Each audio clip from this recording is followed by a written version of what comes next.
நம்ம ஒரு 15 இயர்ஸா ரன் பண்றோம் சார் இந்த பிசினஸ்ல. we are into this business of 15 years. Actually நான் சிஎல்ஆர்எல் லெதர் கூட்ஸ் படித்தேன்.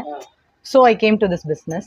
சார் வந்து பல்லாவரத்தில் வந்து நிறைய லெதர் கம்பெனி ஃபேக்ட்ரிஸ்லாம் குவாலிட்டி கண்ட்ரோலர் அந்த மாதிரி ஃபைனல் கியூசி அந்த மாதிரி பையர் ஏஜென்ட் அந்த மாதிரி இருந்தார். ஸோ சரி இப்போ கிளப் பண்ணி இது ரொம்ப யூஸ்ஃபுல் இல்லைங்களா, ரீயூசபிள். இப்போ நம்ம வந்து லெதர்லாம் வந்து புதுசாக வந்து பண்ணணும்னா lot of expenses, lot of capital போடணும். பட் இது வந்து ரொம்ப முக்கியம் எல்லாருக்குமே. All needs this. ரிப்பேர்ன்றது ரொம்ப முக்கியமான விஷயம், தூக்கி போட முடியாது இவ்வளோ காஸ்ட்லியாக வாங்கிட்டு. அண்ட் ஆல்சோ அவங்களுக்கு ஒரு பர்சனல் டச் இருக்கும் அந்த பேக்கில், ஷூஸில் எல்லாமே. ஸோ அது பண்ணலாமேன்னு ஒரு ஐடியா வந்தது, அதனால இது ஸ்டார்ட் பண்ணோம் சார். நம்மள பாத்தீங்கன்னா நான் எனக்கு தெரிஞ்ச வரைக்கும் என்னோட சென்ஸ்ல பாத்தீங்கன்னா வெறும் பேக் ஜிப்பு போடலாம், பெல்ட்டுக்கு பக்கிள்ஸ் போடலாம்னு தான் நினைச்சிட்டு இருந்தேன்.